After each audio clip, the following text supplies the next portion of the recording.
kita mulai. Salat duha dan mengaji dengan menggunakan metode UMI merupakan profil pelajar Pancasila beriman dan bertakwa kepada Tuhan Yang Maha Esa.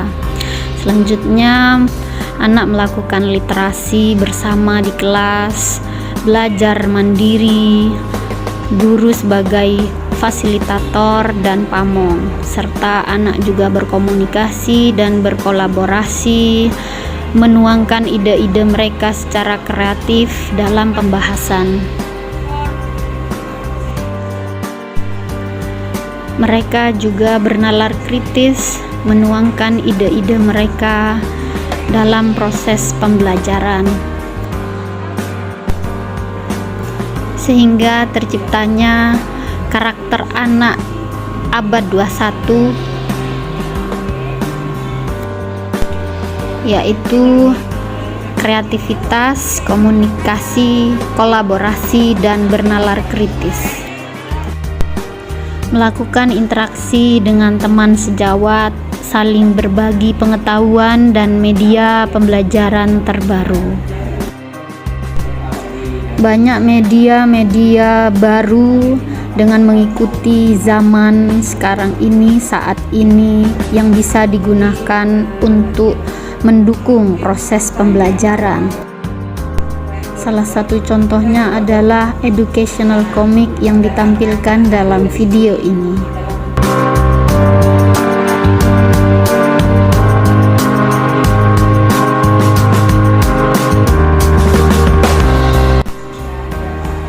Guru juga berinteraksi dengan anak, memberikan contoh berperilaku yang baik sehingga anak mempunyai budi pekerti yang baik pula. Dalam berorganisasi, anak diarahkan untuk bisa menuangkan ide-ide mereka dalam suatu program sekolah, baik itu OSIS atau PIKR dan yang lainnya.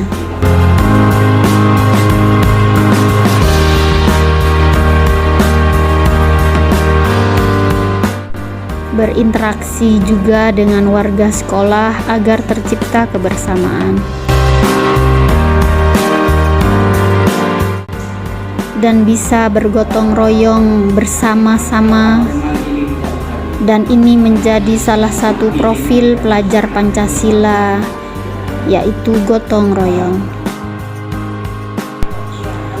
Anak diajarkan untuk peduli antar sesama, untuk saling membantu antar sesama. Saling memiliki tanggung jawab dan juga saling peduli dengan tugas mereka.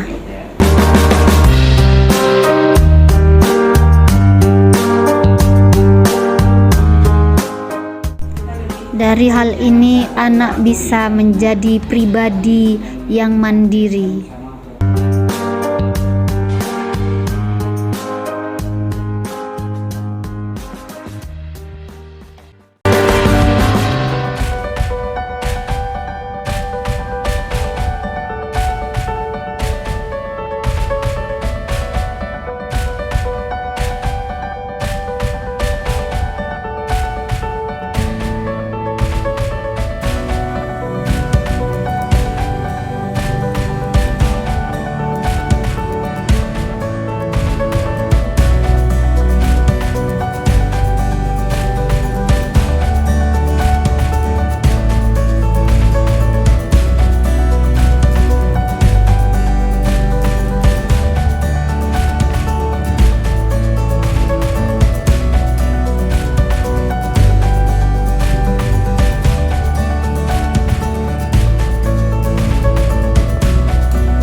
Mau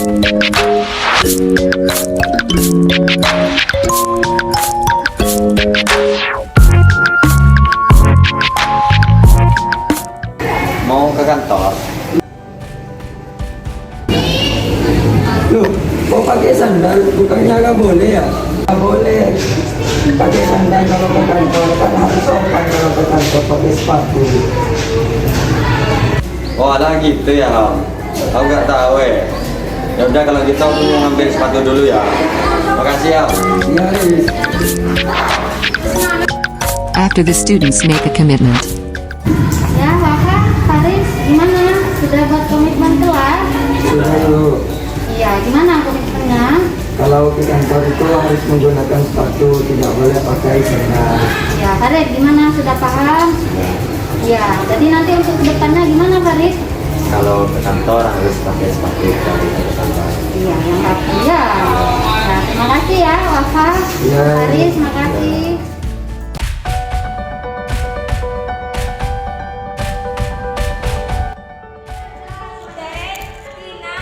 Siapa yang moto tadi?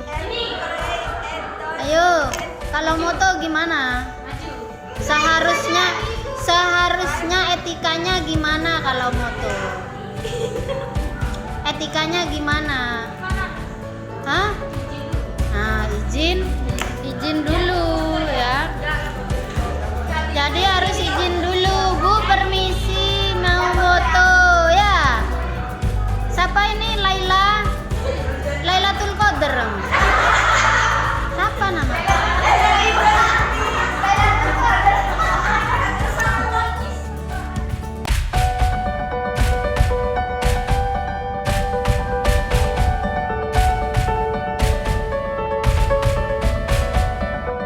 Assalamualaikum warahmatullahi wabarakatuh. Oke, di sini terima kasih Pak Ade, Bu Radina, Jamiatus sama Anissa. Nanti juga ada Bu Erlin sama Bu Khai dan juga kayaknya Najwa ini juga mau gabung tapi masih belum masuk. Tidak apa-apa, saya mulai. Nanti di sini saya sharing tentang ini tentang pendidikan guru penggerak. Jadi di situ ada 4 modul, tapi nanti saya sampaikan secara singkat saja. Jadi nanti ada beberapa hal yang memang difokuskan kepada siswa dan juga difokuskan pada guru. Nah, sekarang yang pertama di situ kita fokus di sini ada 4 modul ya. Jadi yang pertama tentang filosofi pendidikan Indonesia Ki Hajar Dewantara. Modul 1.1 ini nanti fokusnya kepada siswa ya, Anissa sama Jamiatus. Jadi nanti dari filosofi ini kalian tahu harus menjadi seperti apa. Terus modul 1.2, 1.3 ini khusus kepada guru. Jadi nilai-nilai dan peran guru penggerak dan juga visi dari guru penggerak. Jadi nanti yang diharapkan guru itu memiliki nilai dan peran seperti apa, dan visi juga pengennya muridnya seperti apa nantinya. Kalau yang 1.4 itu budaya positif. Jadi nanti ini bisa untuk siswa dan juga ada guru. Kita bahas lebih lanjut. Kita masuk pada ini modul 1.1. Jadi mungkin beberapa sudah tahu tentang filosofi pendidikan Indonesia Ki Hajar Dewantara. Jadi di situ yang kita tahu kan pendidikan sebagai tuntunan hidup ya. Jadi dari situ kita menuntun kodrat anak-anak bagaimana mendapatkan kebahagiaan yang setinggi-tingginya. Nah, di sini kita berpatokan pada 4 hal, yaitu asas pendidikan KHD. Jadi di situ pendidikan di situ untuk segala kepentingan hidup manusia. Jadi baik berbudaya dan juga dalam arti seluas-luasnya. Dan di sini juga kodrat alam. Jadi di saat kita sebagai guru mengajar siswa, jadi kita itu mengetahui kodrat alam siswa tersebut. Jadi di awal kita itu mengetahui minat siswa itu seperti apa, cara belajarnya seperti apa, sifat dan bentuk lingkungan yang mempengaruhi siswa itu seperti apa. Yang ketiga itu kodrat zaman. Jadi kita mengikuti zaman sebagai guru dan siswa pun juga harus mengikuti zaman. Oh, seumpama sekarang kita teknologi nih yang lagi lagi diperlukan, seumpama teknologi apa yang digunakan. Jadi kita mengikuti zamannya.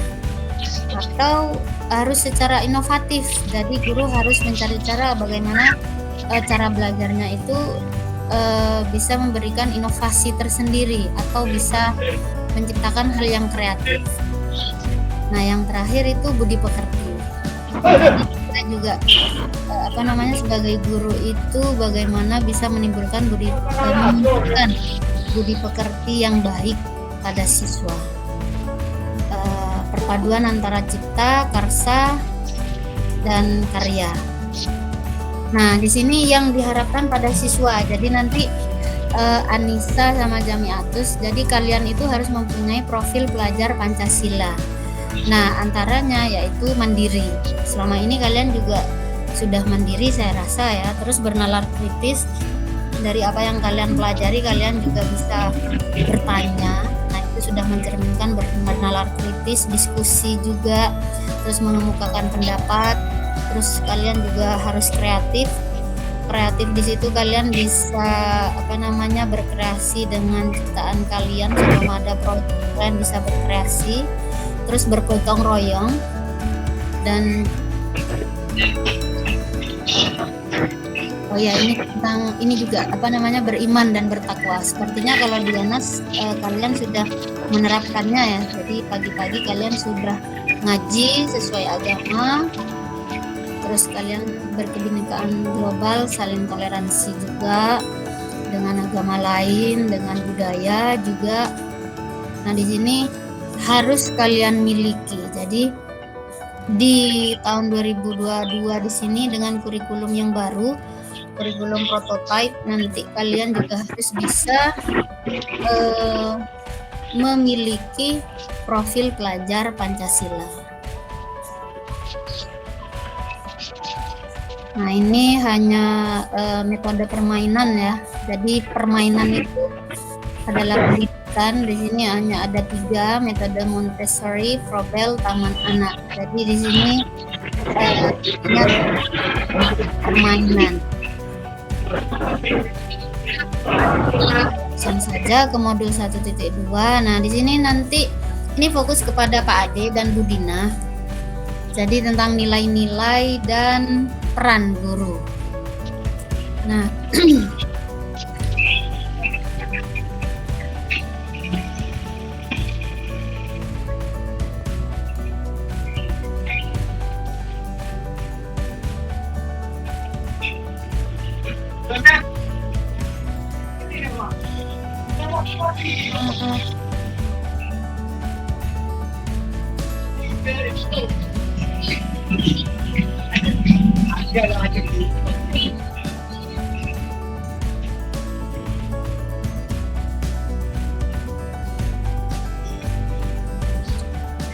maaf sinyalnya, saya juga terkendala sinyalnya. Apa, kita lanjut. Oke, di sini kita lanjut ke yang nilai di guru penggerak. Nah, seperti Bu Dina dan Pak Ade. Nanti di sini kita harus memiliki nilai-nilai guru penggerak. Jadi Bu Dina nanti harus bisa mandiri, terus juga kolaboratif, inovatif, reflektif, dan berpihak pada murid. Jadi kolaboratif, kita harus bekerja sama ya dengan satu guru dengan guru yang lain, berinovasi. Seumpama seperti mata pelajaran yang kita ampu, kita menciptakan apa di situ, sebuah karya atau inovasi yang memang pembelajarannya nanti menjadi menarik, reflektif. Jadi kita ada evaluasi ya, refleksi terhadap apa yang sudah diajarkan, berpihak pada murid. Jadi kita ini lebih memerdekakan murid. Di sini kita lebih ini fokus kepada murid, berpusat pada murid dalam artian kita sebagai guru jadi lebih melihat keinginan siswa, artian cara belajarnya atau nanti keinginan siswa itu seumpama dalam materi ini kita ini belajar seperti apa, atau diskusi atau berkelompok atau individu. Jadi melihat kepada siswa tapi tetap dalam bimbingan guru.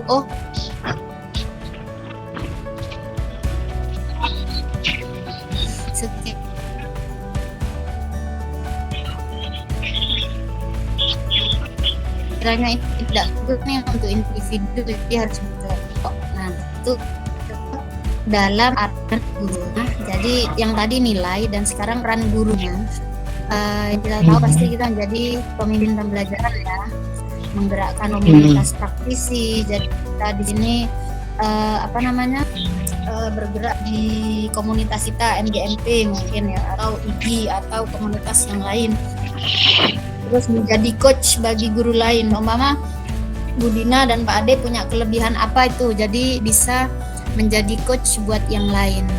Dalam artian kalau coach di sini kita tidak share apa yang kita miliki, tapi kita mengarahkan guru lain dengan kemampuannya. Seumpama saya nih kemampuannya seumpama dalam bahasa Inggris, saya punya masalah dalam bahasa Inggris, terus konsultasi dengan Bu Dina sama Pak Ade, gimana nih solusinya kayak gini-gini. Nah, jadi solusinya di situ mengarahkan dengan kemampuan saya. Loh, Bu Titi kan punya hal seperti ini, kelebihannya di sini, mungkin lebih baik Bu Titi mengarahkan anak-anak seperti ini, gitu loh. Jadi coaching itu bukan kita mengajarkan kepada guru lain, tapi lebih kita mengarahkan solusi kepada guru, tapi tetap melihat kelebihan guru tersebut. Itu bedanya coaching dengan ini ya, sharing bukan sharing. Kalau kita mengajarkan kepada guru lain seperti di MGMP, jadi kita saling mengajarkan. Bedanya coaching lebih pada kemampuan individu. Yang selanjutnya mendorong kolaborasi. Kalau kolaborasi kayaknya kita sering ya melakukan diskusi positif, atau baik di ruang kelas atau di dalam kantor gitu, diskusi yang positif lah, mewujudkan kepemimpinan murid. Jadi nanti peran kita itu bagaimana bisa menciptakan murid itu memiliki kepemimpinan. Jadi umpama nih gotong royong atau kelompok, kita menunjuk salah satu siswa di dalam grup itu, kelompok itu, untuk menjadi ketua. Nah, bagaimana dia bisa menjadi pemimpin dalam kelompoknya? Nah, di saat kita bisa mewujudkan kepemimpinan murid tersebut, berarti kita sudah berhasil memiliki peran tersebut. Seumpama kita dalam satu kelompok itu sudah dipilih ketuanya siapa, tapi ternyata ketuanya tidak bisa, berarti kita masih belum mewujudkan kepemimpinan murid tersebut. Jadi selain mewujudkan, kita juga mendidik karakter murid tersebut ya di sekolah. Nah, sekarang modul 1.3 di sini visi, seperti yang saya jelaskan tadi. Ini khusus guru, jadi seperti apa nanti murid, seperti apa yang kita inginkan nantinya. Jadi kita itu mempunyai ini ya, visi. Seumpama saya ingin mewujudkan siswa yang memiliki profil pelajar Pancasila dan memiliki karakter abad 21 seumpama. Jadi bagaimana caranya kita mewujudkan visi tersebut? Nah, dalam mewujudkan visi tersebut, kita di sini bisa mengenal dengan paradigma inquiry apresiatif. Jadi ada beberapa pendekatan yang kolaboratif berbasis kekuatan. Jadi umpama kita mewujudkan siswa tersebut bisa memiliki profil pelajar Pancasila. Nah, jadi kekuatan apa kira-kira yang harus dimiliki siswa tersebut?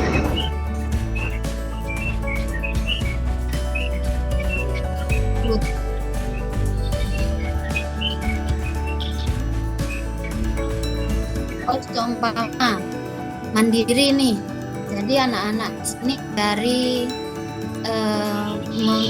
membuat artikel secara pribadi atau individu, atau mereka berkelompok tapi dalam artian mereka itu juga mencari referensi secara mandiri. Jadi tetap mereka memiliki kemandirian tapi tetap dalam bimbingan guru tersebut. Sebentar, ada yang bergabung sepertinya Bu Erlin. Agak bisa masuk.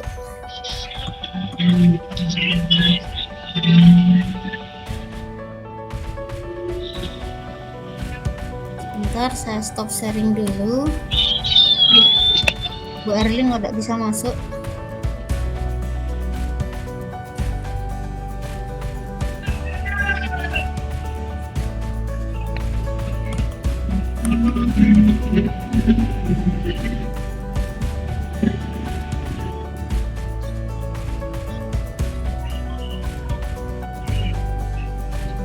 Oke, kita sharing lagi.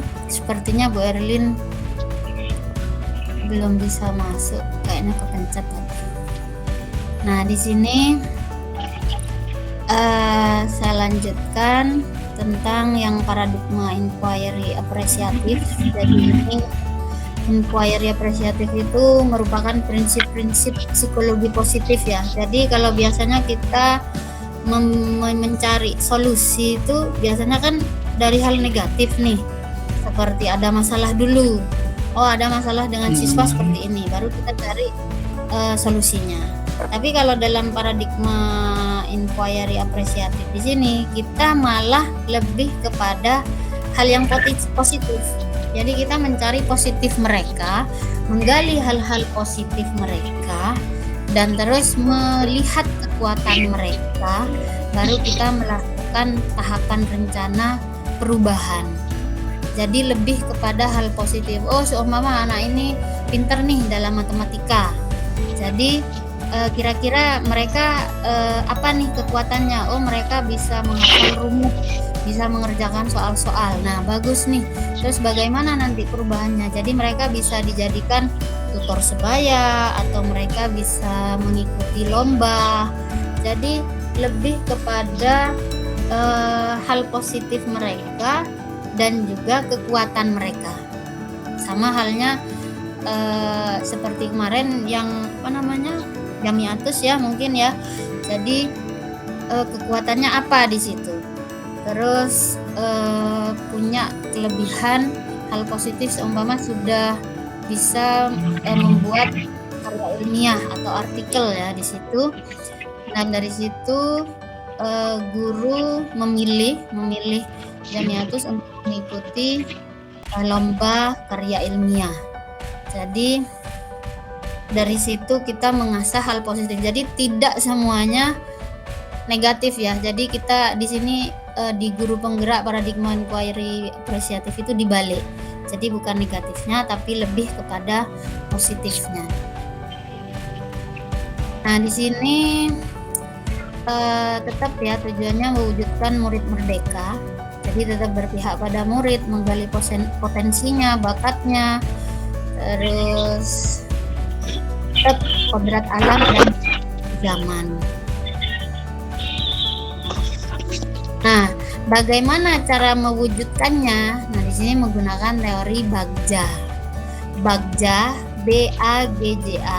Jadi buat pertanyaan utama, ambil pelajaran, gali mimpi, jabarkan rencana, baru eksekusi, atur eksekusi. Jadi kita sebagai guru, nanti di sini kan guru penggerak itu akan selaras dengan adanya kurikulum prototype 2022, di mana kurikulum prototype itu semuanya bersinergi pada guru penggerak, pada modul-modul guru penggerak. Jadi seperti profil pelajar Pancasila, literasi numerasi atau project based learning, semuanya itu tetap berpusat pada siswa. Nah, bagaimana kita mewujudkannya? Jadi di sini kita buat pertanyaan tuh, kira-kira apa yang akan kita wujudkan? Kita di sini pengennya murid seperti apa? Nah, apa yang bisa kita ambil di sini? Hal-hal positif apa yang kita ambil, yang bisa kita hal positifnya yang bisa diambil. Terus kita di sini gali mimpi. Jadi menyusun hal yang kiranya ideal buat anak itu nanti akan diciptakan seperti apa, akan kita wujudkan mereka itu seperti apa. Seumpama anak ini bisa bahasa Inggris atau mereka bisa presentasi dalam bahasa Inggris. Nah, seperti apa nih presentasi bahasa Inggris? Kira-kira apa yang perlu dilakukan? Dengan belajar kosakata atau public speakingnya atau merangkai katanya, kalimatnya. Jadi seperti itu. Baru setelah apa yang kita inginkan, visi kepada anak-anak itu, baru kita menjabarkan rencana seperti tadi. Belajar kosakata, atau yang pengen bahasa Indonesia nih, pengen bisa prosedur teks. Jadi seperti apa? Mereka ini kita jabarkan rencana. Seumpama Pak Ade pengen mereka bisa presentasi prosedur. Jadi mereka harus bisa ini. Kira-kira mereka perlu apa nih? Ini harus tahu step-stepnya awal, terus kosakatanya seperti apa. Nah, mereka juga harus tahu prosedur itu kan otomatis kita perlu alat atau bahan ya, atau mungkin tidak ada alat, bahan mungkin ya. Jadi dari situ kita mengarahkan mereka, nanti mereka harus membuat daftar dulu sekiranya apa yang mereka butuhkan, dan juga nanti mereka juga harus bisa kosakata public speaking dalam mempresentasikan prosedur teks mereka. Jadi ada tahapan menjabarkan rencana dari kita.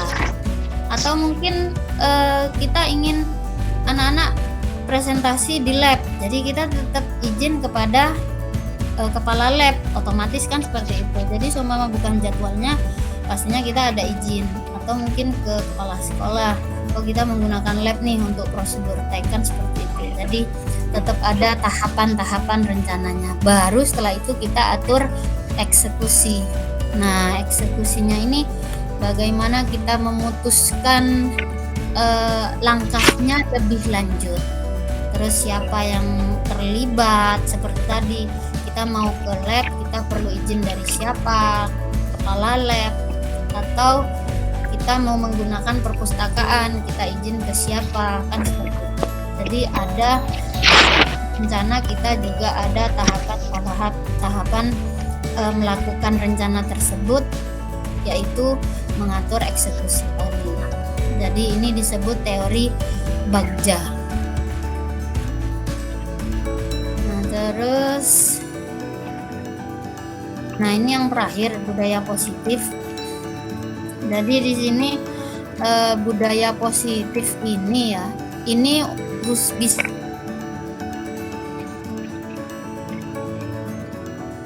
untuk peserta, bisa juga bisa grup. Jadi ada 6 tahapan. Jadi yang pertama, perubahan paradigma, stimulus, respon lawan, teori kontrol. Jadi ada teori kontrolnya dari budaya positif ini. Terus kita juga tahu 3 motivasi perilaku manusia. Jadi nanti kita di sini harus tahu motivasinya seperti apa. Terus ada keyakinan kelas, hukuman dan penghargaan, 5 kebutuhan dasar manusia, 5 posisi kontrol, dan posisi kontrol ini harus dimiliki guru, dan segitiga restitusi. Dalam artian segitiga restitusi di sini bisa sebagai solusi. Nah, sekarang saya jabarkan satu persatu.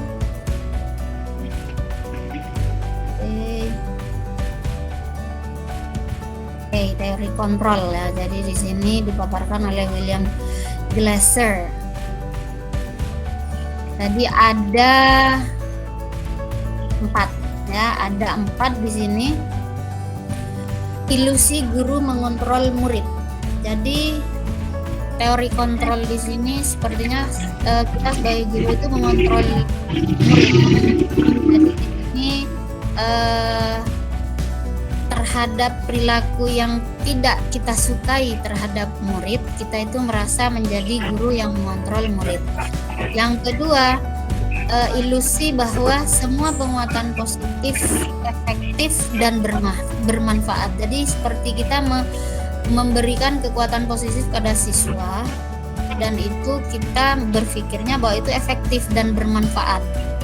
Jadi contohnya seperti memberikan bujukan, bahwa ini gak boleh, kamu melakukan ini salah, seperti memberikan kekuatan positif. Terus ilusi bahwa kritik dan membuat orang merasa bersalah.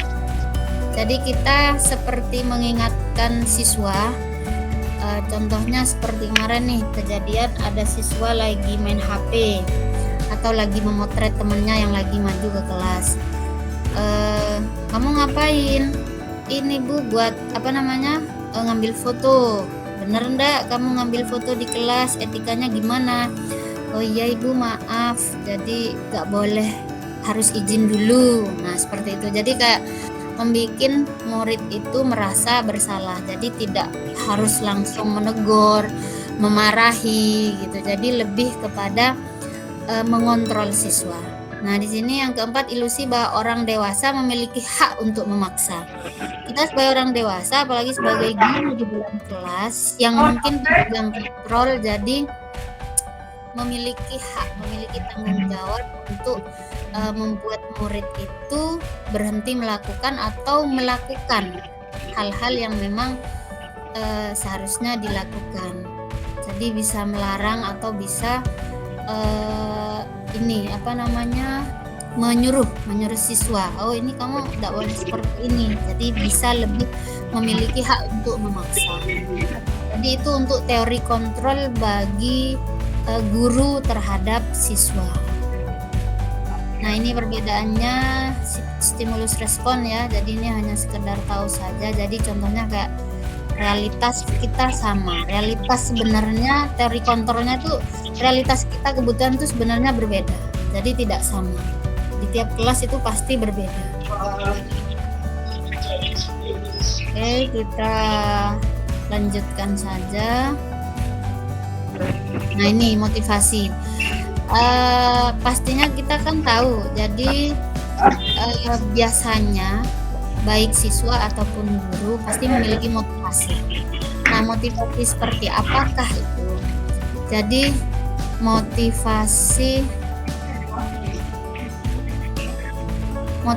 di situ yang kita tahu adalah motivasi intrinsik ya. Jadi di dalam diri kita, di saat kita menghargai apa yang kita percaya, jadi kita itu bisa memiliki motivasi intrinsik. Jadi oh kayak gini nih tidak boleh, oh kayak gini nih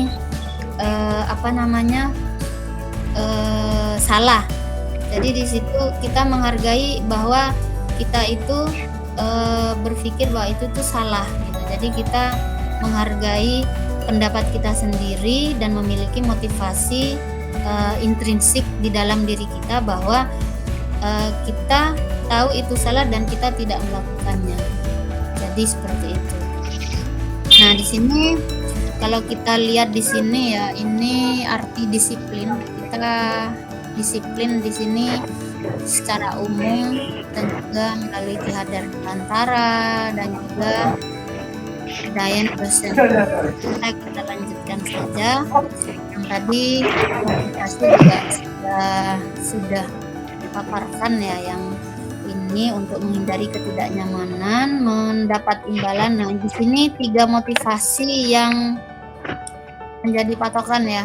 Jadi perilaku manusia di saat mereka itu melakukan sesuatu pasti mereka ini ya untuk menghindari ketidaknyamanan atau hukuman. Seumpama melakukan perilaku A nih, jadi dia berusaha, umpamanya sudah tahu salah, seumpama dia membersihkan sampah dia tahu bahwa itu salah, dia takut mendapat hukuman. Jadi wah ini salah, langsung bersihkan aja, jadi takut dihukum. Nah seperti itu, ada yang seperti itu. Terus ada yang melakukan hal baik untuk mendapat imbalan, jadi penghargaan. Wah kamu sudah ini ya nyapu halaman, bersih, wah pinter kamu. Nah di situ seperti itu, jadi seperti ada pujian, ada penghargaan kepada yang juga di situ yang dijelaskan tadi, motivasi intrinsik ya, motivasi internal. Jadi kita mempercayai nilai-nilai yang kita miliki dan itu kita terapkan kepada siswa. Oh ini nggak boleh, jadi kamu bukan seumpama ini ya dalam ruang lingkup sekolah atau kelas, kayak ini kamu nggak boleh nih melakukan kayak gini, karena kan kita sebenarnya sudah ini disuruh bersih-bersih di kelas, jadi seharusnya kita itu di kelas tidak boleh kotor gitu. Jadi seperti itu, lebih kepada motivasi intrinsiknya. Kalau ini keyakinan kelas, pembentukan keyakinan kelas ya, jadi lebih kepada ini ya kesepakatan kelas. Jadi di dalam kelas seperti tadi contohnya gak boleh kotor-kotor, jadi kesepakatan kelasnya gimana? Oh jadi kita harus membersihkan sesuai tiket kelas nih, kita gak boleh buang sampah. Jadi yang perlu dipelajari, yang perlu kita ingat itu bahwa keyakinan kelas dengan peraturan itu berbeda.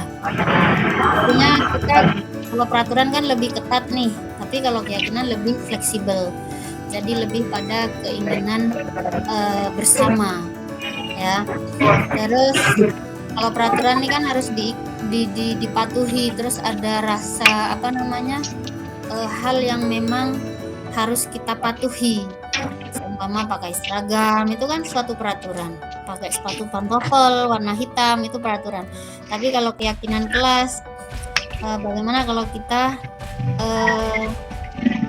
membersihkan kelas nih bersama, jadi lebih kepada diskusi bersama dan membuat keputusan bersama. Jadi itu lebih kepada keyakinan kelas.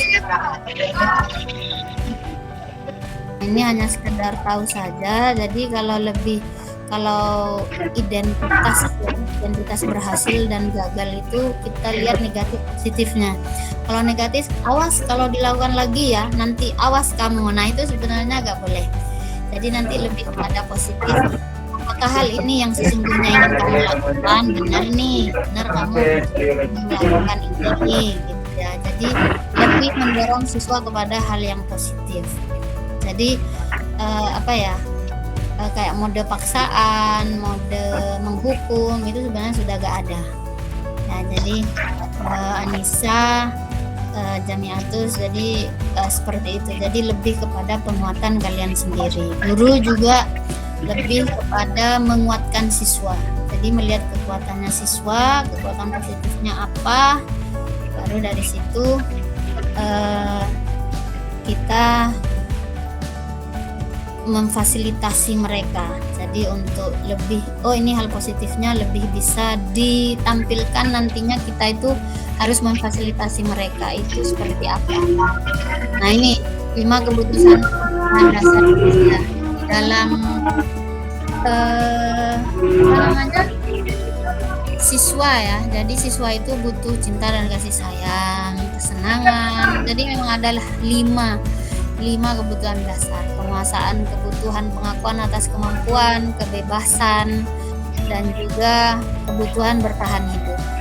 Jadi dari 5 ini kita harus bisa tahu nih dari kondisi permasalahan siswa, dia lagi ada masalah di keluarganya, berarti mereka membutuhkan cinta dan kasih sayang, kebutuhan untuk curhat atau bercerita kepada sesama. Kesenangan nih, kadang ada nih yang mengganggu di kelas, kayak usil gitu kan, itu hanya untuk kesenangan kan ya. Nah, kalau penguasaan seperti pengakuan, kadang biasanya terhadap siswa atau murid yang ini ngerjain temennya, tapi dalam bentuk bahwa dia yang berkuasa. Aku di dalam kelas, aku ketua kelas, jadi aku mau berbuat seperti apapun kamu harus nurut gitu. Jadi seperti penguasaan. Jadi siswa-siswa yang lain itu, teman-teman yang lainnya itu merasa takut, itu penguasaan. Terus kalau kebebasan juga sama, kadang kan ada tuh siswa yang tiba-tiba pulang izin tanpa tanpa pamit gitu kan. Itu mereka merasa melakukan kebebasan mereka sendiri. Jadi kebutuhan akan pilihan mereka gitu loh, padahal itu tidak baik. Jadi mereka itu butuh diarahkan dengan baik. Nah, di sini untuk kebutuhan bertahan hidup. Jadi seperti penugasan ya, kayak farmasi. Jadi mereka melakukan tugas, harus selesai nih, harus bisa.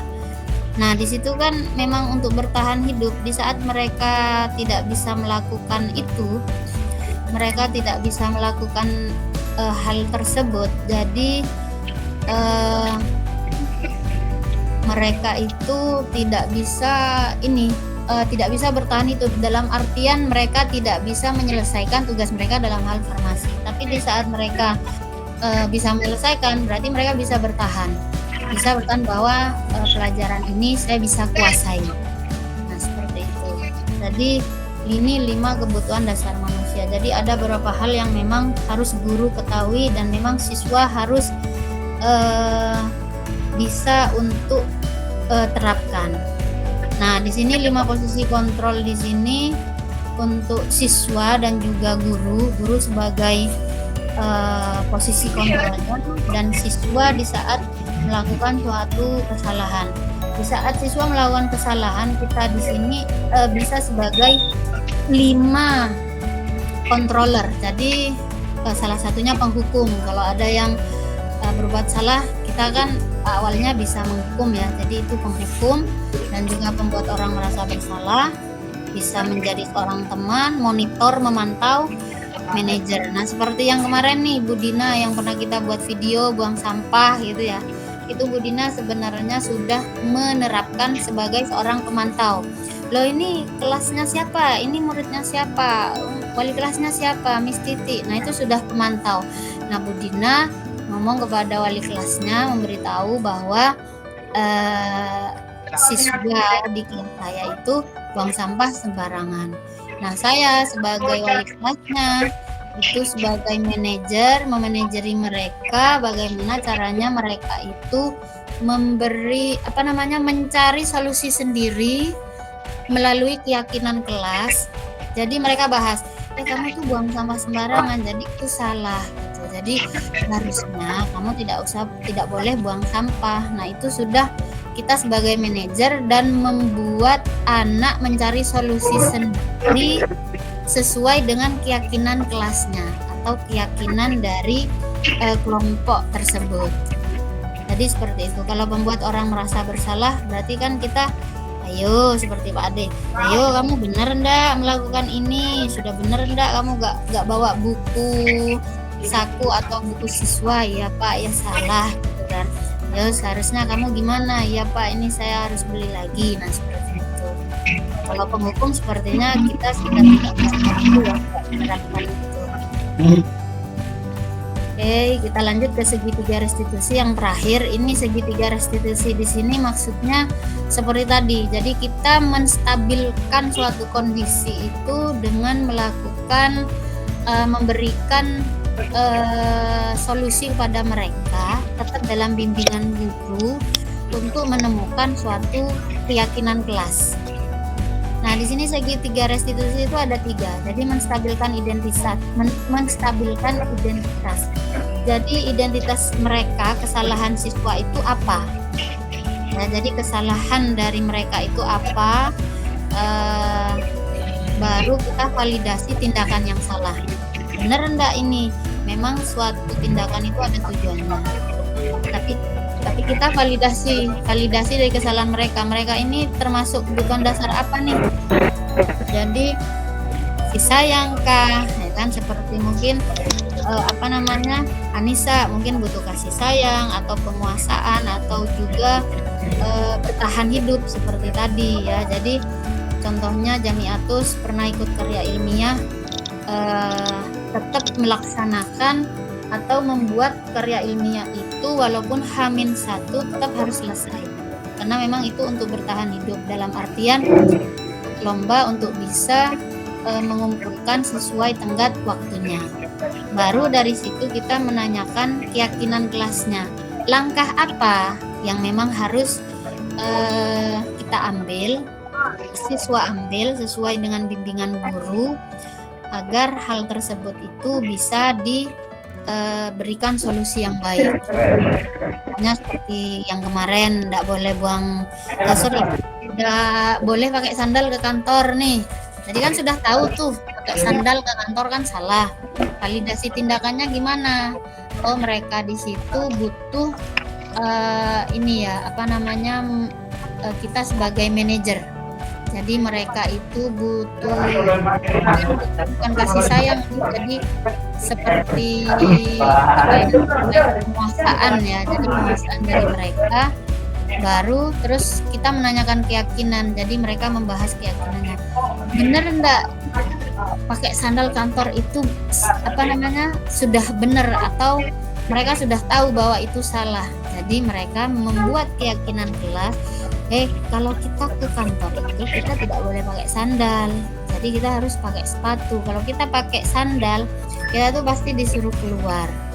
Jadi di situ kita sudah memberikan solusi dengan memberikan keyakinan kelas. Siswa mencari solusi sendiri, tapi tetap dalam bimbingan guru. Jadi guru itu mengarahkan. Jadi seperti itu. Jadi siswa itu tetap mandiri, ya, bisa bersikap, tapi tetap dalam arahan guru. Nah, ini sama tadi menstabilkan validasi dan juga menanyakan keyakinan. Nah, ini hanya ciri-ciri ya restitusi. Restitusi itu menebus kesalahan, memperbaiki hubungan. Restitusi diri itu jadi fokus pada karakter ya, bukan tindakan, jadi fokus pada solusi. Mengembalikan murid yang berbuat salah pada kelompoknya.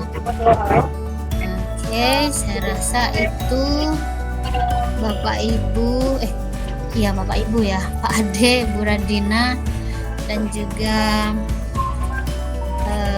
Anissa dan Jamiatus. Nah, monggo bisa diaktifkan suaranya atau videonya juga gak apa-apa, Bu Radina. Jadi Ibu cantik. Kita di sini ini baik ke siswa ataupun guru, itu banyak hal yang memang perlu kita pahami dan kita perbaiki. Apalagi melihat sisi negatif. Jadi kita tidak boleh melihat sisi negatif terus kepada anak, positifnya. Gitu. Tetap membuat anak mandiri dengan solusinya, restitusi keyakinan kelasnya tetap diarahkan tapi oleh gurunya. Kira-kira apa tuh Bu Radina, Pak Ade, Jamiatus, Anissa?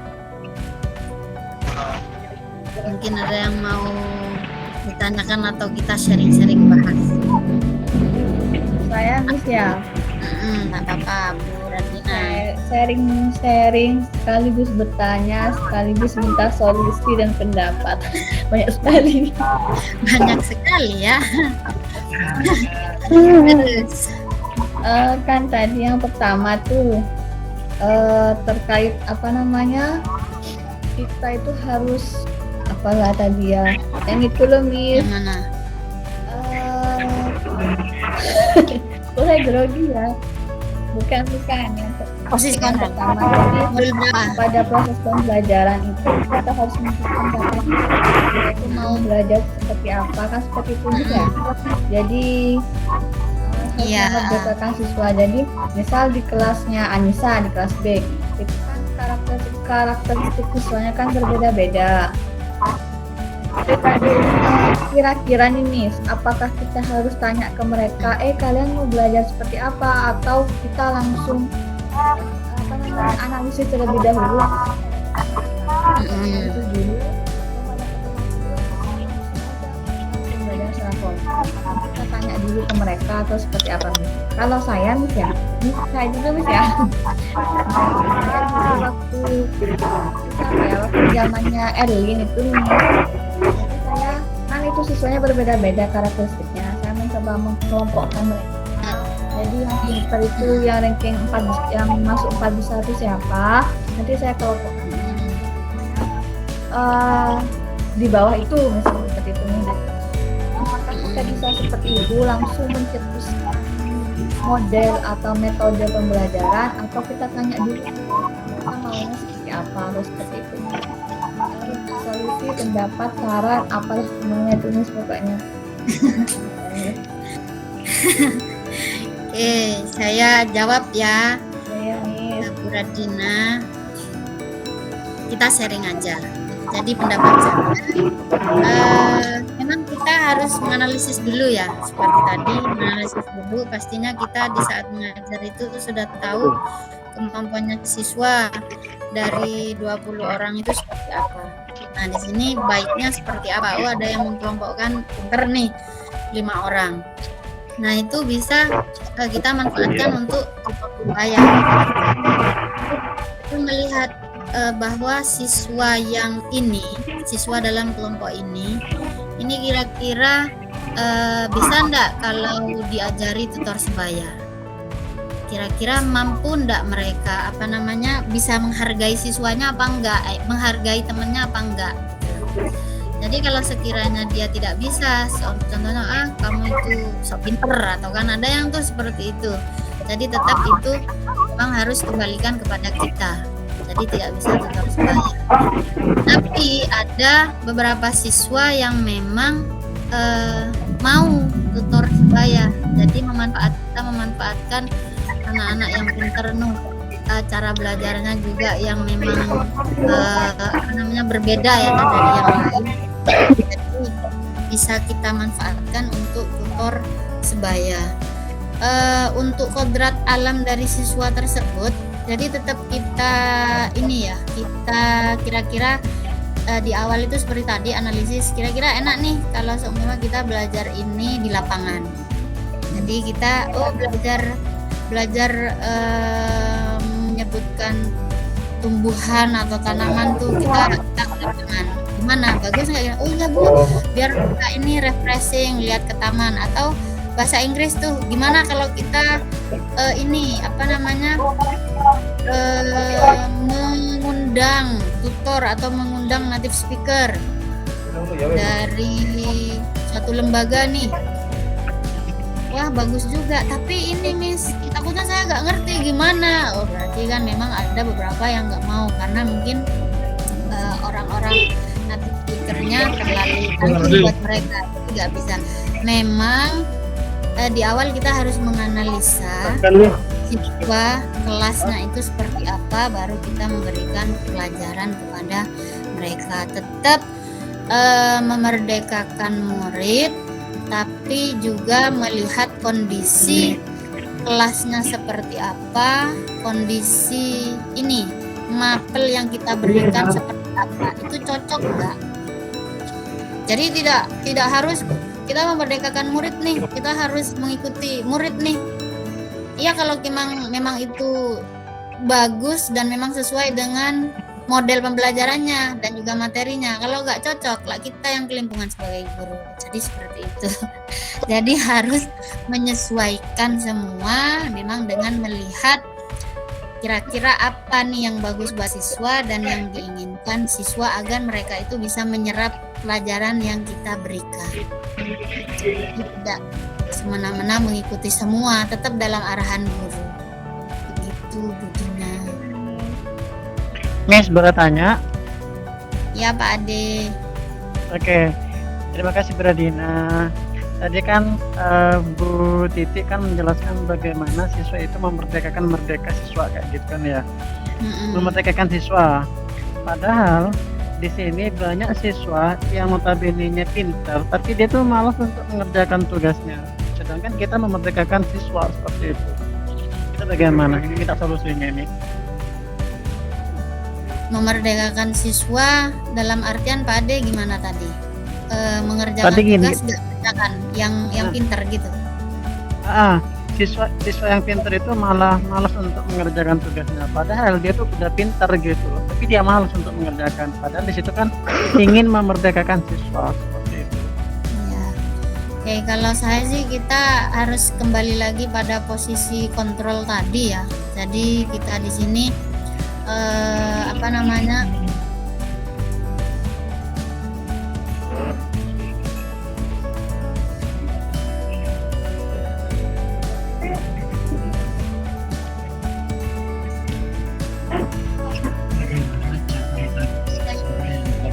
Malas gitu. Dia pintar gitu. Rajin. Titi hilang. Lagi sambungnya hilang kali. Bener nggak tuh adik-adik? Udah pintar, tapi dia tuh malas untuk mengerjakan tugas. Sama. Bagaimana? Ya, jadi mengerjakan. Jadi kebutuhan. Jadi kita harus menganalisis. Rumahnya ada banyak masalah. Itu mereka ada permasalahan. Jadi terus mereka juga harus berjalan. Jadi kita itu sebagai melihat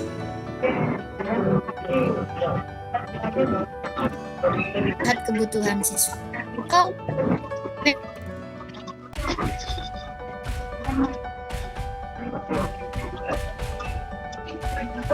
kita siswa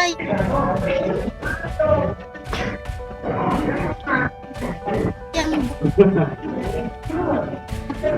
pengen dipanggil terus gitu loh, karena merasa kayak diperhatikan gitu, kayak rasa kalau dipanggil berarti aku nih ini perhatikan sama Pak Ade.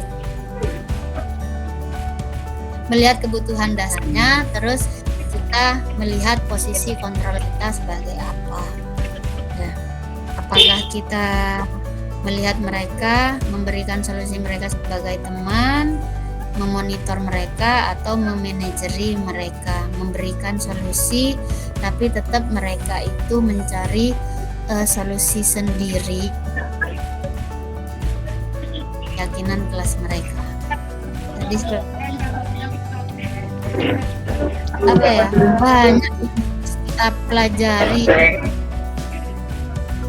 itu dan sisi kita sendiri.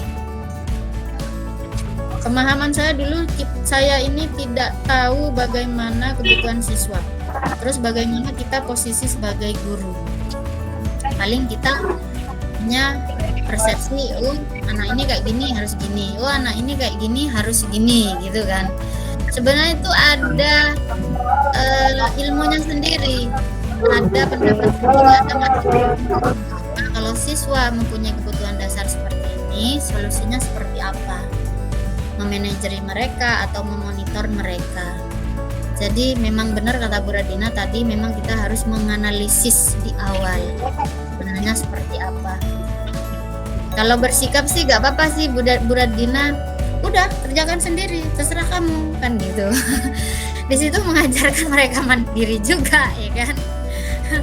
Tapi kadang Betul. itu sebenarnya juga masuk dalam hal posisi kontrol kita, apakah sebagai hukuman buat mereka atau kita sebagai teman. Oh gitu ya, aku kan guyon gitu kan, kadang seperti itu Bu Radina ya. Jadi sebenarnya itu sudah menunjukkan teman, monitor, manajer, terus penghukum ya kan. Jadi seperti itu, tinggal melihat kebutuhan siswa.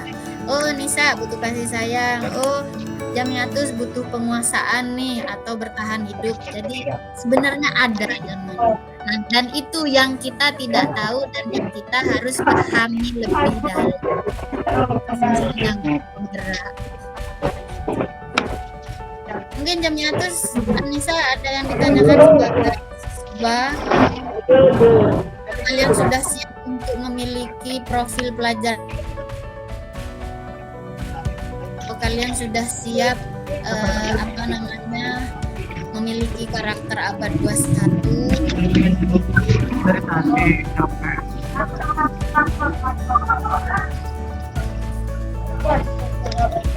Halo, Jamiatus.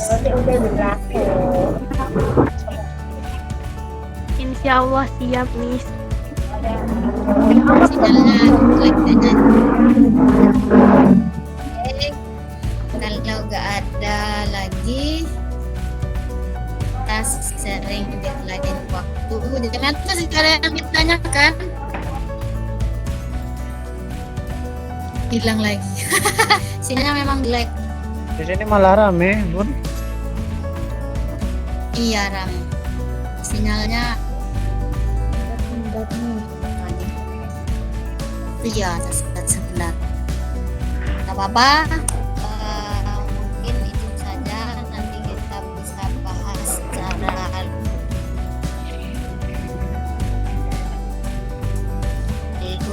luar jaringan. Ini secara daring. Jadi nanti pemahaman kita lebih banyak, bisa lebih menguasai juga, bisa menangani siswa dengan baik, dan kita juga memiliki nilai-nilai dan peran-peran yang memang seharusnya sebagai guru, dan juga kita mempunyai visi sebenarnya pengen seperti apa siswa kita nantinya, dan kita bisa mewujudkannya dengan metode pendekatan inquiry apresiatif menggunakan teori Bagja. Bu Dina, kira-kira pendekatan mengetahui atau pernah kita pelajari atau Dina pelajari di S2? Apa nih?